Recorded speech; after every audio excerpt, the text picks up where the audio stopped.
Hi అండి. తెలుగు కథల ప్రపంచంకు స్వాగతం. ఇవాల్టి నుంచి శ్రీ సీతం రాజు గారు రచించిన కాశీ మజిలీ కథల్ని వినేద్దామండి. కాశీ మజిలీ కథలు. పూర్వం మగధ దేశంలో సోమశర్మ, కాంతిమతి అనే శ్రోత్రియ బ్రాహ్మణ దంపతులుండేవారు. వారు పరమనిష్ఠాగరిష్ఠులు, సదాచార సంపన్నులై నిత్యము దైవభక్తి పరాయణులై ఉండేవారు. సోమశర్మ సకల శాస్త్ర విద్యా పారంగతుడు, వేదాంగ కోవిదుడు, బహుముఖ ప్రజ్ఞాశాలి. ఇతడు తన ప్రతిభా పాటవాలతో రాజులనెందరినో మెప్పించి ధన కనక వస్తు వాహనాల సత్కారములు ఎన్నింటినో అందుకొన్న అత్యంత పాండితీ ప్రకండుడు. అమిత ధనవంతుడై చుట్టుప్రక్కల గ్రామాలన్నిటికీ అపర కుబేరుడుగా వర్ధిల్లసాగాడు. తాను సంపాదించిన సంపదతో కొంత దాన ధర్మాలకు వెచ్చిస్తూ అపర దానకర్ణుడుగా వెలుగొందసాగాడు. సద్గుణ సంపన్నయై నిగర్వి అయి పలువురు ప్రశంసలతో బాసిల్లసాగాడు. అతని భార్య కాంతిమతి జాలి, కరుణ, దయా దాక్షిణ్యాలు గల దొడ్డ ఇల్లాలు. భర్తకు చేదోడు వాదోడుగా ఉండేది. పతియే ప్రత్యక్ష దైవమని నమ్మిన పతివ్రత శిరోమణి. అన్నదాన సంతర్పణలు చేస్తూ అందరి నాలుకలలో అన్నపూర్ణగా ప్రసిద్ధికెక్కింది. అయితే పుత్రులు లేకపోవటమే ఆ దంపతులకు తీరని లోటు. ఆ దంపతులు దర్శించని పుణ్యక్షేత్రాలు గాని, మొక్కని దేవుళ్ళు గాని లేరు. పుత్ర సంతతి కోసం చేయని పూజాది వ్రతాలు లేవు. ఎంతకాలానికి సంతానం కలగపోయేసరికి వారి జీవితాలలో విషాదం అలుముకుంది. నిత్యం రాత్రి అయ్యేసరికి పుత్రులు లేరనే బాధతో కృంగిపోయేవారు. ఎప్పటికైనా పిల్లలు కలగకపోతారా అనే ఆశతోనే ఆ వృద్ధ దంపతులు జీవించసాగారు. అయితే కాలం ఎల్లప్పుడూ ఒకేలా ఉండదు కదా. వారు చేసిన పూజలు, వ్రతాలు, దాన ధర్మాల పుణ్యఫలముగా ఎట్టకేలకు కాంతిమతి గర్భం ధరించింది. ఆ వృద్ధ దంపతుల ఆనందానికి అంతే లేకుండా పోయింది. భగవంతుడు ఇన్నాళ్లకు తమను కరుణించాడా అని ఎంతగానో సంతోషించారు. ఎట్టకేలకు కాంతిమతి పండంటి బిడ్డను కన్నది. సోమశర్మ సుతిని చూసుకొని మురిసిపోయాడు. లేక కలిగిన పుత్రుని అల్లారు ముద్దుగా పెంచుకోసాగారు. బాలుడు దినదిన ప్రవర్ధమాని అయి భాసిల్లసాగాడు. సోమశర్మ, కాంతిమతి దంపతులు ఒక శుభముహూర్తాన ఆ బాలుడికి గుణసాగరుడు అని నామకరణం చేశారు. అత్యంత గారాబంగా అల్లారు ముద్దుగా పెంచుకోసాగారు. కాలచక్రం ఎవరి కోసము ఆగదు కదా. చూస్తుండగానే గిర్రున 5 సంవత్సరాల కాలగర్భంలో కలిసిపోయాయి. గుణసాగరునికి అత్యంత వైభవంగా అక్షరాభ్యాసం చేయించారు. తన పుత్రుడు తనకంటే గొప్పవాడవ్వాలని, పరిపూర్ణ విద్యావంతుడవ్వాలని, ఎనలేని కీర్తి ప్రతిష్టలను అందుకోవాలని ఎన్నెన్నో కలలు కన్నాడు. కాని గుణసాగరుడు పండిత పుత్ర పరమసుంఠః అనే సామెతను రుజువు చేస్తూ ఆటపాటలలో మునిగి తేలుతూ అల్లరి చిల్లరగా తిరుగుతూ పోకిరిగా తయారయ్యాడు. పెంపక లోపం వల్లనో అతి గారాభం వలనో అతడు జులాయిగా మారి చెడు తిరుగుళ్ళు తిరగసాగాడు. ఒకవైపు వృద్ధ దంపతులైన తన తల్లిదండ్రులకు వయసు మీరుతున్న యుక్త వయస్కుడైన గుణసాగరుడు ఏనాడో ఒక్క క్షణమైనా ఇంటి పట్టున ఉండేవాడు కాదు. మద్రసాన వ్రసముతో వేశ్యాలోలుడై దుష్టమిత్రులతో నిత్యము కాలం గడిపేవాడు. ఎవరెన్ని రకాలుగా చెప్పి చూసినా వినేవాడు కాదు. పెద్దలు, బంధువులు, చివరకు తల్లిదండ్రుల మాటను కూడా లక్ష్య పెట్టేవాడు కాదు. సోమశర్మ, కాంతిమతి దంపతులకు గుణసాగరుడు ఒక తలనొప్పిగా మారాడు. వారు అనుకున్నదొకటి, జరిగినదొకటి. పుత్రుడు పున్నామ నరకం నుండి బయట పడవేస్తాడనుకున్నారు. తాను ఎనలేని కీర్తి ప్రతిష్టలు సంపాదించి పెడతాడనుకున్నారు. కాని విధి కడు విచిత్రమైనది. అనుకున్నవి జరగక అనుకోనివి జరుగుటయే కదా విధిలీల. తనయుని పట్ల తీవ్ర మనస్తాపంతో కుంగిపోతున్న వారింటికి ఒకనాడు ఒక బంధువు వచ్చి సర్వమూ తెలుసుకొని, శర్మ, దిగులు పడకు, కాలమే దీనికి బదులు చెప్తుంది. నీ పిల్లవానికి చక్కని చుక్కను తెచ్చి వివాహం జరిపించు. పెళ్లితోనైనా నీ పుత్రుడు బాగుపడగలడేమో అని ఉచిత సలహానొక దానినిచ్చి నిష్క్రమించాడు. సోమశర్మ ఆలోచనలో పడ్డాడు. నిజమే, పెండ్లి అయిన తర్వాత మంచిగా మారిన వారెందరూ లేరు అని అనుకొని గుణసాగరునికి వివాహం చేయ నిశ్చయించాడు. అయితే గుణసాగరుని గురించి తెలియనిదెవరికి? అతడు చెరుతిరుగుళ్ళు, దుర్వ్యసనాలు సర్వులకు విదితమే. అట్లాంటి వాడికి చూసి చూసి పిల్లనెవరిస్తారు? పుత్రునికి పెళ్లి చేయటానికి సోమశర్మ పడని పాట్లు లేవు. దుష్టుడుగా, ధూర్తుడుగా అన్ని దుర్వ్యసనాలకు అలవాటు పడిన గుణసాగరునికి పిల్లనివ్వటానికి ఎవరూ ముందుకు రాలేదు.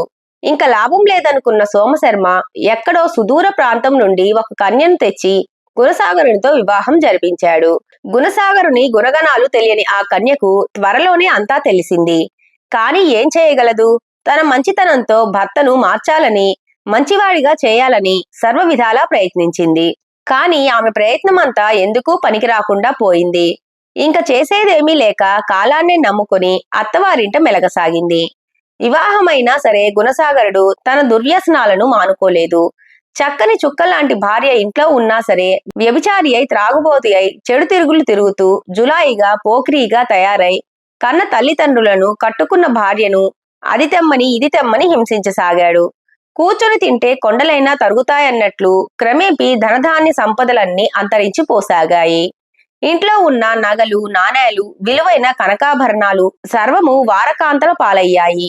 వేశ్యల వలలో చిక్కిన వాడికి ఎంత డబ్బైనా సరిపోతుందా? సరిపోదు. అందుచే బలవంతంగా భార్య మెడలోని నగలను, తల్లిదండ్రుల నగలను తెగనమ్మేశాడు. ఇంకా ఇంకా ధనం కావాలని హింసించేవాడు. పాపం, ఎక్కడి నుంచో తన భర్తనే నమ్ముకొని వచ్చిన ఆ కన్య చిక్కి శల్యమైంది. మనస్తాపంతో తల్లిదండ్రులు, కోడలు తెగ మదన పడిపోయేవారు. ఇలా ఉండగా ఒకనాడు వారింటికి పిల్లనిచ్చిన బంధువు ఒక ఆయన వచ్చాడు. పిల్ల కాపురం ఎలా ఉందో చూడాలనుకొని వచ్చిన వారికి ఇక్కడ పరిస్థితులన్నీ పూర్తిగా అవగతమైనాయి. చావలేక బ్రతుకుతున్న తమ పిల్లని ఎలాగైనా కాపాడుకోవాలన్న దృఢ నిశ్చయంతో సోమశర్మతో, శర్మగారు, మీరెంతో మంచివారని, పేరు ప్రఖ్యాతులు గలవారని, పాండితీ ప్రకండులని, తమ వంశం ఎంతో ఘనకీర్తి గలదని ఎంచి మా అమ్మాయిని మీ అబ్బాయికి ఇచ్చాం. కానీ మీరు మీ అబ్బాయి గుణగణాలను దాచిపెట్టి అన్యాయంగా మా అమ్మాయి గొంతు కోశారు. అయ్యా, మేము మీకేం అపకారం చేశామని మీరిలా చేశారు? అన్యాయంగా అభం శుభం తెలియని అమ్మాయి జీవితాన్ని నాశనం చేయటం భావ్యమా? మీరు మోసం చేయటానికి మేమే దొరికామా? సర్లేండి, అయిందేదో అయిపోయింది. మీ అబ్బాయి మంచివాడిగా మారినప్పుడే మా అమ్మాయిని కాపురానికి పంపిస్తామని అమ్మాయితో సహా వెళ్ళిపోయాడు. అవమానం భరించలేని సోమశర్మ, ఓరి దౌర్భాగ్యుడా, మా కడుపున చెడబుట్టావు కదరా, నిన్న భగవంతుడు కూడా క్షమించడు. మేమింకా ఈ అవమానాలతో జీవించడం కంటే మరణించడమే మేలు అంటూ అక్కడికక్కడే ఉరిపోసుకొని ఆ వృద్ధ దంపతులిద్దరూ మరణించారు. ఈ హఠాత్ పరిణామానికి గుణసాగరుడు ఒకంత అనిశ్చేష్టుడయ్యాడు. కన్న తల్లిదండ్రులు తన కళ్ళ ముందే గిలగిలా తన్నుకుంటూ చనిపోతూ ఉంటే చూడలేకపోయాడు. అమ్మా, నాన్న, నన్ను క్షమించండి. ధనగర్వంతో కన్ను మిన్ను గానక మంచి చెడులు మరచి మృగల్లా ప్రవర్తించాను. ఇంక నేను ఏ తప్పు చేయనమ్మా అంటూ విలువలా ఏడ్చాడు. ఎంత ఏడిస్తే ఏం లాభం? పోయిన వారు తిరిగి రారు కదా. కన్న తల్లిదండ్రులు మరణించటం గుణసాగరుని హృదయాన్ని కదిలించి వేసింది. నిర్వేదంలో పడిపోయాడు. తను చేసిన పనులకు ప్రాయశ్చిత్తం లేదనుకుని చింతించసాగాడు. పైగా నలుగురు నిందించటం అతన్ని వేదనకు గురిచేసింది. తన జీవితం మీద తనకే విరక్తి కలిగి అంతవరకు తను చేసిన పాపాలకు పశ్చాత్తాపపడసాగాడు. గుణసాగరుడికి ఏం చేయాలో తోచలేదు. కన్న తల్లిదండ్రులను పొట్టన పెట్టుకున్నాడు. భార్యను సరిగా చూడలేదు. ఏ మొహం పెట్టుకుని మామగారింటికి వెళ్ళగలడు? అయిన వాళ్ళందరూ అసహ్యించుకుంటున్నారు. తానిప్పుడు ఘోర పాపాత్ముడు, నీచ నికృష్టుడు. తన పట్ల జాలి చూపించేవారెవరూ ఉంటారు? తను చేసిన పాపాలకు నిష్కృతి లేదనుకున్నాడు. ఏ పని చేయటం రాదు. పూలమ్మిన చోట కట్టెలమ్మలేరుగా. పలు విధాలుగా పరితపించిన గుణసాగరుడు తనకిక మరణమే శరణ్యమని ఎంచి ఆత్మహత్యకు పాల్పడబోయాడు. ఇంతలో కొందరు యాత్రికులు కాశీకి పోతూ, అబ్బాయి, ఆత్మహత్య మహాపాపం. సర్వ పాపాలను హరించగల విశ్వేశ్వరుడు కాశీలో ఉన్నాడు. ఆ కాశీ విశ్వేశ్వరుని దర్శించి ముక్తిని పొందమని హితోపదేశం చేశారు. గుణసాగరుడు వారు చెప్పినది విని ఊరు బయటనున్న నదిలో స్నానం చేసి శుచి అయి నది ఒడ్డున ఆలయంలోనున్న దేవుణ్ణి దర్శించి బయటకొచ్చాడు. అలా చింతాక్రాంతుడై పోతూ ఉన్న గుణసాగరునికి ఒక చోట ఒక స్వామి తన శిష్యులకు బోధనలు చేస్తూ కనిపించాడు. వెంటనే ఆ స్వామిని దర్శించి, స్వామి, నేను ఘోర పాపాలను చేశాను. కన్న తల్లిదండ్రులను కష్టపెట్టాను. కట్టుకున్న భార్యను కాదన్నాను. ధనమదంతో కన్ను మిన్ను కానక ప్రవర్తించాను. కడు దుష్టుడనైనాను స్వామి. నా తల్లిదండ్రులు నన్ను విడిచి పైలోకాలకు వెళ్ళిపోయారు. కట్టుకున్న భార్య కాదన్నది. జీవితంపై విరక్తి కలిగింది. నా పాపాలకు ప్రాయశ్చిత్తమే లేదు స్వామి. నన్ను కరుణించి నాకేదైనా తరుణోపాయం చెప్పండి. బ్రతకాలనే కోరిక నశించిపోయింది. నాకేదైనా మార్గం చూపి పుణ్యం కట్టుకోండి అంటూ స్వామి పాదాలపై పడి బోరు బోరున విలపించాడు. స్వామి గుణసాగరుని ఓదార్చి, లేనాయనా, సర్వుల పాపాలను హరించే స్వామి ఆ కాశీ విశ్వనాథుడే.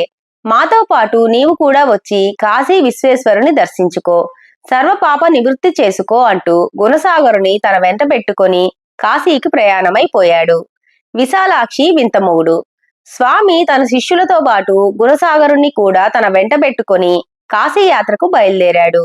పూర్వకాలంలో కాశీయాత్రకు పోవాలంటే కాలినడకనే పోవలసి వచ్చేది. ప్రయాణ సౌకర్యాలు ఏమాత్రం ఉండేవి కావు. పగలంతా ప్రయాణం చేస్తూ రాత్రయ్యేసరికి ఏ ఊరిలోనో మకాం వేయటం, ఆ రాత్రికి అక్కడే పడుకొని మర్నాడు మరలా కాలినడకన ప్రయాణం అవ్వటం ఇలా ఉండేది. మార్గమధ్యంలో కొండలు, కోనలు, అడవులు దాటుకొని వెళ్లేవారు. కొందరు క్రూర మృగాల బారిన పడి మరణించేవారు. అందుకే పూర్వం కాశీకి పోయినా కాటికి పోయినా ఒకటే అనేవారు. అంటే కాశీకి పోయిన వారు మరలా తిరిగి వచ్చేంత వరకు నమ్మకాలు పెట్టుకునేవారు కాదు. ఎవరైనా కాశీకి పోయి తిరిగి వచ్చాడంటే వాడంతటి పుణ్యాత్ముడు మరొకడుండరు అనేవారు. అందుకే ప్రయాణికులు గుంపులు గుంపులుగా యాత్రలు చేసేవారు. యాత్రలో విసుగుదల రాకుండా ఉండేందుకు ఆయా ఊర్లలో మకాం చేసి ఎవరికి తోచిన కథలు వారు చెప్పుకునేవారు.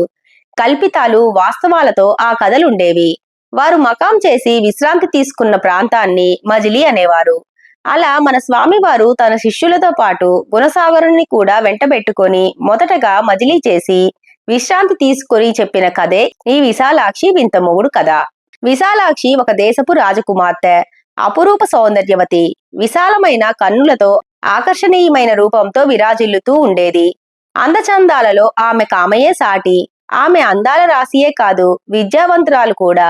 ప్రజ్ఞాపాఠవాలు, తెలివితేటలు ఆమె సొత్తు. మిక్కిలి చతురతయై మెలుగుతూ ఉండేది. యుక్త వయసుకు వచ్చిన విశాలాక్షిని, ఏమమ్మా, నీకు వివాహం చేయాలనుకుంటున్నాము, నీకెలాంటి వరుడు కావాలంటావ్ అని తండ్రి అడిగాడు. నాన్నగారు, ఏ కన్య అయినా ఏమని కోరుకుంటుంది? అపురూప లావణ్యవంతుడు, బహుముఖ ప్రజ్ఞాశాలి, ధీరోదాత్తుడు, ఆకర్షణీయమైన రూపంతో విరాజిల్లే వీర పరాక్రమవంతుణ్ణే కదా కోరుకుంటుంది. రూప లావణ్యములతో పాటు అద్భుతమైన తెలివితేటలతో విరాజిల్లే వరుణ్ణే కదా ఏ కన్య అయినా వరించాలనుకుంటుంది అని తన అభిప్రాయాన్ని చూచాయిగా తండ్రికి వెల్లడించింది. విశాలాక్షి మనసును గ్రహించిన ఆమె తండ్రి, సద్గుణ సంపన్నురాలైన నా అందాల ముద్దుల కుమార్తెకు తగిన వరుణ్ణి తేగలనా అనుకుంటూ దేశ దేశాలకు తన వేగులను పంపాడు. తగిన వరుణ్ణి వెదకమని ఆజ్ఞాపించాడు. అందగాడు, అపురూప లావణ్యవంతుడు, ఆకర్షణీయమైన శరీరంతో నొప్పారు వాడును, బహుముఖ ప్రజ్ఞాశాలి, అత్యంత తెలివితేటలు గలవానిని నా కుమార్తెకు తగిన వరుణిగా వెదకమన్నాడు. వేగులను వెదకమని పంపించాడన్న మాటే కాని ఎదలో ఎక్కడో సందేహము అతనిని పట్టి పీడించసాగింది.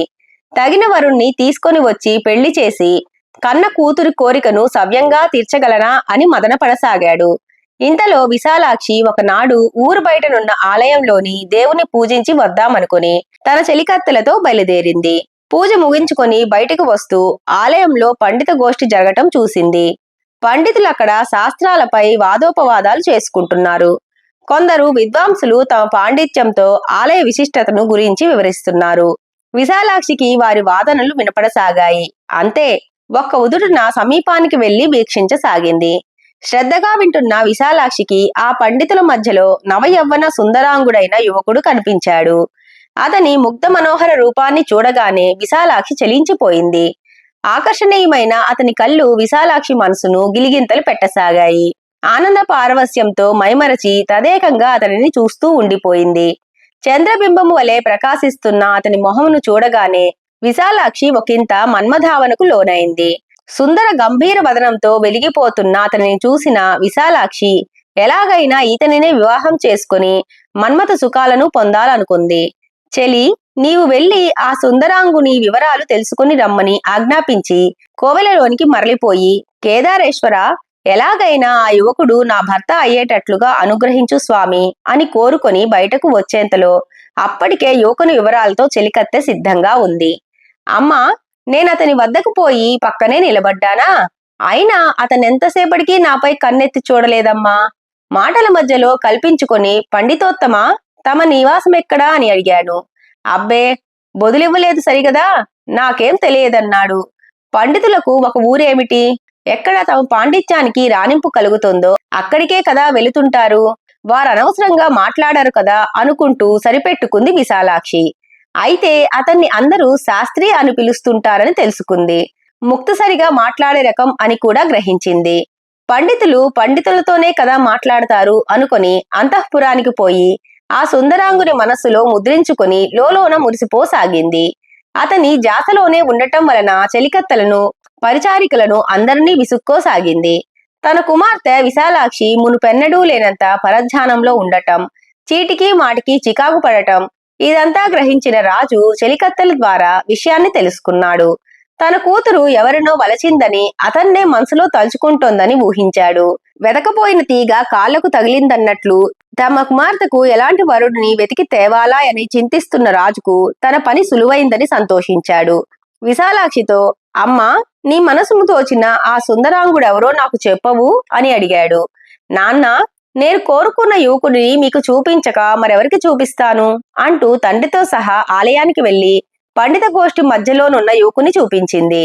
ఆ యువకుని రూపలావణ్యాలను చూసి రాజు అచ్చెరు అందాడు. అబ్బో, ఎంత అందముగా ఉన్నాడు! మా విశాలాక్షికి ఇతడు తగిన వరుడే. ఉయ్యాలలో బిడ్డను పెట్టుకొని ఊరంతా వెదికినట్లు తన ఊర్లోనే ఉన్న ఇతనిని చూడనేనంత శ్రమపడ్డాను. స్వామి, కాశీ విశ్వేశ్వర, నీ మాయలు కడు చిత్రము గదా! విశాలాక్షికి వరుణ్ణి వెదకే శ్రమ లేకుండా చేశావు. ధన్యుణ్ణి స్వామి అని ప్రార్థించాడు. ఆలస్యం చేస్తే అవకాశం చేజారిపోతుందని గ్రహించిన రాజు విశాలాక్షికి ఆ యువకునితో రంగరంగ వైభవంగా వివాహం జరిపించాడు. శోభనం నాటి రాత్రి గదిలోనికి ప్రవేశించిన విశాలాక్షి విస్తుపోయింది. ఎందుకంటే అప్పటికే అతడు గుర్రు పెట్టి నిద్రపోతున్నాడు. తప్పదనుకుని గడియ వేసి మంచం వద్దకు వచ్చి అతన్ని లేపి పాలిచ్చింది. నాకెందుకు పాలు, మంచి నిద్ర చెడగొట్టావు అంటూ మరలా నిద్రకు ఉపక్రమించబోయాడు. వెంటనే అతన్ని పట్టుకుని లేపి నుంచోబెట్టి కాళ్లకు నమస్కరించింది విశాలాక్షి. అంతే, ఇది రాజుల ఆచారం అనుకున్నాడో ఏమో గాని ఆ యువకుడు కూడా విశాలాక్షి కాళ్లకు నమస్కరించాడు. ఇదేమిటని ఆశ్చర్యపోయింది విశాలాక్షి. పండ్లు, తీపి పదార్థాలు పెట్టింది. అన్నీ తిన్న ఆ యువకుడు బ్రేవుమని త్రేన్పి మరలా నిద్రించబోయాడు. స్వామి, ఈ రోజు మన శోభనమండి అని సిగ్గు విడిచి చెప్పింది. అయినా అతనిలో ఏ చలనమూ లేదు సరికదా. శోభనం అంటే ఏమిటి అని విశాలాక్షిని ఎదురు ప్రశ్నించాడు. అవాక్కైపోయింది విశాలాక్షి. అప్పటికప్పుడే గ్రహించింది అతడొక అమాయకుడని, ఏమీ తెలియని వెర్రుబాగులవాడని గ్రహించింది. బాహ్య సౌందర్యం నన్నెంత మోసగించింది అనుకుని బాధపడింది. అయితే అతను స్వయంగా వలచిన వరుడు, ఎవరినేమనగలదు? అందుకే విషయం ఎవరికీ తెలియకుండా జాగ్రత్త పడింది. తన భర్త బుద్ధిహీనుడని, తెలివిలేని అమాయకుడని, జ్ఞానశూన్యుడని, వివాహం అంటే ఏమిటో కూడా తెలియని అవివేకి అని ఎవరితో చెప్పుకోగలదు? విశాలాక్షి విద్యావంతురాలు, సకల శాస్త్రములు అధ్యయనం చేసిన దిట్ట. అంతటి ప్రజ్ఞావంతురాలు కూడా తన భర్త ఎంపిక విషయంలో పొరబడింది. పొరపాట్లనేవి పండిత పామరులందరికీ తప్పవు కదా అనుకుంది. అంతా విధిలిఖితం. విధివ్రాతను మార్చగలవారెవరు? జరిగినది మన మంచికే, జరుగుతున్నది మన మంచికే, అట్లే జరగబోయేది కూడా మన మంచికే అనుకోవాలని సరిపెట్టుకుంది. పరిస్థితులతో రాజీపడి ఈ విషయం ఎవరికీ తెలియకుండా జాగ్రత్త పడాలనుకుంది. తండ్రికి తెలిస్తే బాధపడతాడనుకుని తండ్రికి కూడా తెలియనివ్వకుండా జాగ్రత్త పడింది. నిత్యము భర్త వెంటే ఉండి అతని బుద్ధిహీనతను బయటపడకుండా జీవితాన్ని ఎదుర్కొంటూ వస్తుంది. కాలగమనం కడు విచిత్రమైనది. అది ఎవరి కోసం ఆగదు. దాన్నెవరూ ఆపలేరు కూడా. మరికొంతకాలానికి రాజు కూడా కాలగమనంలో కలిసిపోయాడు. విశాలాక్షికి అన్నదమ్ములు ఎవరూ లేని కారణంగా ఆమె భర్త కింసకు శాస్త్రినే రాజుగా నియమించారు. భర్త బుద్ధిహీనతను భార్య మాత్రం ఎంతకాలం దాచగలదు? అనతి కాలంలో రాజు అమాయకుడని, బుద్ధిహీనుడని అందరికీ తెలియసాగింది. ఇంతకు ముందు విశాలాక్షిని వివాహం ఆడాలనుకుని భంగపడిన శత్రురాజులకు కూడా ఈ విషయం తెలిసి ఎట్లాగైనా పగ తీర్చుకోవాలనుకున్నారు. వెంటనే శత్రురాజులు సమావేశమై అందరూ ఏకమై ఒక్కసారిగా దండెత్తారు. హఠాత్తుగా శత్రురాజులందరూ ఏకమై దండెత్తేసరికి విశాలాక్షికి భయం పట్టుకున్నది. అందర్నీ ఎదిరించి నిలబడటం కష్టం అనుకుని ఎట్లాగైనా భర్తతో సహా తప్పించుకొని పారిపోవాలనుకుంది. ఎవరికి కనపడకుండా అంతఃపురంలోనున్న రహస్య ద్వారాన్ని కనుగొని విలువైన మణిమాణిక్యాలను, రత్నరాసులను ఒక గుర్రంపై వేసుకుని భర్తతో సహా అశ్వాన్ని అధిరోహించి పారిపోసాగింది. తన భర్త అసలే బ్రాహ్మణుడు. సౌందర్యమే తప్ప స్వారీ చేయడం ఏం తెలుసు? కనీసం గుర్రంపై ఎలా కూర్చోవాలో కూడా తెలియనివాడు. వేగంగా గుర్రం పోతూ ఉంటే భయంతో అరిచేవాడు. అతనికి ధైర్యం చెబుతూ సొరంగ మార్గం గుండా బయటికి అడవిలోనికి ప్రవేశించింది. భర్తను జాగ్రత్తగా పడిపోకుండా కాపాడుకుంటూ మొత్తానికి ఒక కొండ శిఖరాగ్రానికి చేరుకుంది విశాలాక్షి. చుట్టూ చిమ్మ చీకటి, పైగా కొండ శిఖరం. అంతా చెట్లతోనూ దుబ్బలతోనూ దట్టమైన అడవిలా ఉంది. కింసుక శాస్త్రి భయంతో గజగజ వణికిపోతున్నాడు. రాళ్ళు రప్పలలో నెమ్మదిగా పోతూ ఉన్న విశాలాక్షికి ఎక్కడి నుండియో హఠాత్తుగా ఒక సింహగర్జన వినిపించింది. అంతే, ఆ సింహనాదానికి గుర్రం బెదిరిపోయింది. పరుగు లంకించుకుంది. విశాలాక్షి వెనకనున్న కింసుక శాస్త్రి దబాలున కింద పడిపోయాడు. గుర్రాన్ని ఆపుదామని కళ్ళెంలు గట్టిగా లాగింది. అయినా సింహం గర్జనకు భయపడిన ఆ గుర్రం ఆగలేదు. చివరికి ఎక్కడో కొన్ని యోజనాలు పోయిన తర్వాత అతి కష్టం మీద గుర్రాన్ని ఆపింది. అప్పటికే చాలా దూరం వచ్చేసిందేమో. ఆమెకు దుఃఖం ఆగలేదు. కోరుకున్న భర్త కిందపడి చనిపోయాడు. లేదు లేదు, తానే చంపేసింది. పండిత సభలో ఉండే అతన్ని తనే వలచి వరించింది. అతడు అమాయకుడు, అతనికి ఏం తెలియదు. అన్యాయంగా అతని జీవితాన్ని బలి తీసుకుంది. తననే చేసుకుంటానని అతడేమన్నా పట్టుపట్టాడా? లేదే. శాస్త్రాధ్యయనం చేసేవానిని అన్యాయంగా పెండ్లాడి ఇలా చంపేశానే అనే పరిపరి విధాలుగా దుఃఖించింది. నన్ను పెళ్లి చేసుకోవటం వల్లనే కదా ఆయన చనిపోయారు. ఆయనకి ఏ పాపం తెలియదు. తనే ఆయనతో పెళ్లి అయ్యేంత వరకు నిద్రపోలేదు. పాపం ఆయన ఇప్పుడు శాశ్వత నిద్రపోతున్నారు. దీనంతటికీ కారణం నేనే. నా పాపానికి నిష్కృతి లేదు. నాకింకా సుఖపడే యోగం లేదు. నేనెందుకింక బ్రతకటం? మరణమే శరణ్యం అనుకున్న విశాలాక్షి ఒక చెట్టుకి ఉరివేసుకుని చనిపోదాం అనుకుంది. ఇంతలో విశాలాక్షికి చెట్టు బొర్రలోనున్న పక్షులు వాటి పిల్లలకు ఆహారం తెచ్చి తమ నోటితో పిల్లల నోట్లో పెడుతున్న దృశ్యం కనిపించింది. తదేకంగా ఆ దృశ్యాన్నే చూస్తున్న విశాలాక్షికి దిక్కుమొక్కు లేని పక్షులే పిల్లలను చక్కగా పోషించుకుంటుంటే, అన్నీ ఉండి పైగా తెలివితేటలు ఉండి నేనెందుకు ఆత్మహత్య చేసుకోవాలి? జీవితంలో ఎదురయ్యే ఒడిదుడుకులను ఎదుర్కోవటంలోనే జీవితం ఉంది. చచ్చి సాధించేదేముంది? బతికుంటేనే ఏదైనా చేయవచ్చు అని అనుకున్న విశాలాక్షి ఆ ప్రయత్నం విరమించి ఏదెలా జరగాలో అలాగే జరుగుతుందిలే అనుకుని నెమ్మదిగా తన ప్రయాణాన్ని సాగించింది. అలా పోయి పోయి ఒక చెట్టు కింద విశ్రమించింది. అడవిలో దొరికిన పండ్లు తిన్నది. దగ్గరలో ఉన్న ఒక కొలనులోని మంచినీరు త్రాగింది. బాగా అలసిపోయిందేమో, వెంటనే నిద్ర పట్టేసింది. ఆ నిద్రలో ఆమెకొక చక్కటి కల వచ్చింది. ఆ కలలో ఆమెకొక దేవత కనిపించి, విశాలాక్షి, భయపడకు, ధైర్యంగా ఉండు, నీకంతా మేలే జరగగలదు అంటూ దీవించింది. లేచి చూసేసరికి ఆమె ఒక ఉద్యానవనంలో పడుకొని ఉంది. ఆశ్చర్యపోయింది. అడవిలోనున్న తానిక్కడికెలా రాగలిగింది? ఇది కళా నిజమా? నేను విశాలాక్షినేనా? నన్నెవరైనా ఇక్కడకు తీసుకువచ్చారా ఏమిటి అనుకుంటూ ఆ ఉద్యానవనమంతా కలియ తిరిగింది. ఆ ఉద్యానవనము సువాసనలు వెదజల్లుతూ పలు పరిమళ భరితమైన పూల మొక్కలతోనూ కన్నులకు కనువిందు కలిగించు మనోహర దృశ్యములతోనూ నిండి ఉంది. చల్లని గాలులు వీస్తూ ఉంటే అలా అలా గాలిలో తేలిపోతున్నట్లుగా ఉండి అలాగే విహరించసాగింది. పళ్ళ చెట్ల నుండి పళ్ళు కోసుకొని తింటూ, అబ్బా, ఈ ఫలములెంత మధురముగా ఉన్నాయి. ఇందలి ఫలకుసుమ జాలములను మహానందమును కలిగించుచున్నవే. కోయిలెంతో మధురంగా పాడుతున్నాయి. ఇంతలో ఆమెకొక మధుర ఫల వృక్షం ఒకటి కనిపించగా ఒక పండు కోసుకొని తిన్నది. ఆశ్చర్యం! ఆ ఫలం ఎంతో మధురంగాను ఆకలి దప్పులను పోగొట్టేదిగాను ఉంది. వెంటనే మరొక పండును కోసుకొని తన వద్ద దాచుకుంది. అలా తిరుగుతున్న ఆమెకు ఎక్కడి నుండియో పరిమళ సువాసనలు రాసాగాయి. ఆహా, ఎంత సువాసన వస్తోందో! ఇది ఏ పుష్ప మహిమో కదా అనుకుంటూ సువాసనలు వస్తున్న దిక్కుకు వెళ్ళింది. అక్కడ ఆమెకొక అందమైన పరిమళ సువాసనలు వెదజల్లే పుష్పరాజ వృక్షం ఒకటి కనిపించింది. ఒక పువ్వును కోసుకొని తలలో ముడుచుకొని మరొక పువ్వును భద్రపరుచుకుంది. అలా తనువు మరచి విహరిస్తున్న విశాలాక్షికి ఎక్కడి నుండియో మృదు మధురమైన వీణాధ్వని వినిపించి అటుగా వెళ్ళింది. ఆ మార్గము ఆమెను తిన్నగా ఒక దేవాలయానికి తీసుకుని వెళ్ళింది. మణిమయ రత్న ఖచిత కాంతులతో శోభిల్లుతున్న ఆ దేవాలయము అత్యంత సుందరముగాను చూడముచ్చటగాను ఉన్నది. ఆ ఆలయంలోనికి ప్రవేశించిన విశాలాక్షికి ఆలయ మంటపముపై ఒద్దికగా కూర్చుని వీణాగానం చేస్తున్న ఒక సుందరాంగి కనపడింది. ఆమె గానం వీణుల విందగా ఉంది. విశాలాక్షి సంగీత ప్రావీణ్యురాలు కూడా కావటం వల్ల ఆమె పాడిన సంగీత స్వరాలు విశాలాక్షి మనసును ఉరూతలూగించాయి. ఆమె అద్భుత సంగీతానికి విశాలాక్షి పరవశించిపోయింది. విశాలాక్షి తిన్నగా ఆమె వద్దకు వెళ్ళింది. మృదుమధుర గానంతో మమ్మల్ని పరవశింప చేస్తున్న మీరెవరు? ఎందుకు పాడుతున్నారు అని అడిగింది. దానికి ఆమె బదులిస్తూ తన పేరు వీణావతి అని, నిత్యము అక్కడ దేవుని కీర్తనలు పాడతానని చెప్పి మరలా తన వీణను శృతి చేసుకుంటూ దేవునిపై మధుర కీర్తన ఆలపించసాగింది. శ్రావ్యంగా పాడుతున్న ఆమె గాన మాధుర్యానికి విశాలాక్షి పరవశించిపోయి మెల్లగా నిద్రలోనికి జారుకుంది.